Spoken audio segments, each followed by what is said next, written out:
सारा अली खान की नानी से क्यों डरते थे मुस्लिम्स? रुखसाना को देखते ही क्यों भाग जाते थे मुस्लिम्स?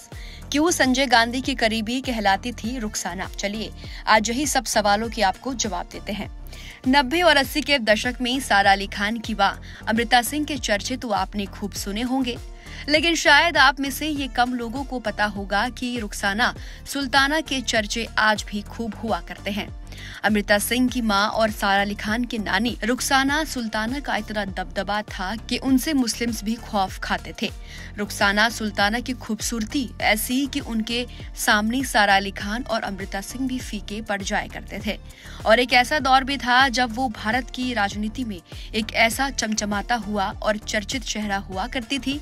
इतना ही नहीं, उनको संजय गांधी का काफी करीबी दोस्त भी कहा जाता था। रुखसाना ब्रिटिश भारत के पंजाब में पली बड़ी और बंटवारे के बाद दिल्ली आ गई। उन्होंने भारतीय सेना अधिकारी शिविंदर सिंह विर्क से शादी की। एक राजनीतिक कार्यकर्ता के रूप में वो 1970 के दशक तक संजय गांधी की करीबी सहयोगी और मित्र बन गई थी। 1975 में जब इमरजेंसी का ऐलान हुआ, तब उस समय रुखसाना का नाम भी खूब फेमस हुआ था, क्योंकि इमरजेंसी के दौरान नसबंदी अभियान चलाया गया था और इस कैंपेन को चलाने के लिए संजय गांधी ने रुखसाना को सबसे बड़ी जिम्मेदारी दी थी। भारत की पूर्व प्रधानमंत्री इंदिरा गांधी के बेटे संजय गांधी के बारे में ऐसा कहा जाता है कि इमरजेंसी के वक्त उन्होंने ही देश की सत्ता को संभाला था।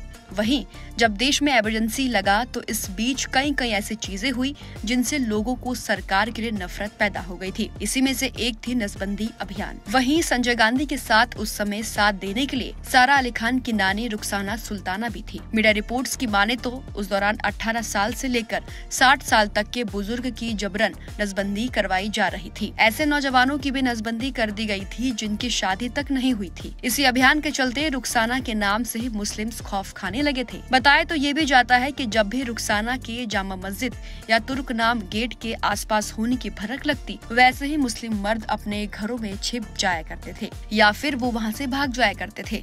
हालांकि इमरजेंसी हटने के बाद रुखसाना इन खबरों से भी दूर हो गई थी, क्योंकि कुछ मुस्लिमों को लगा कि सरकार उनकी आबादी कम करने की साजिश कर रही है।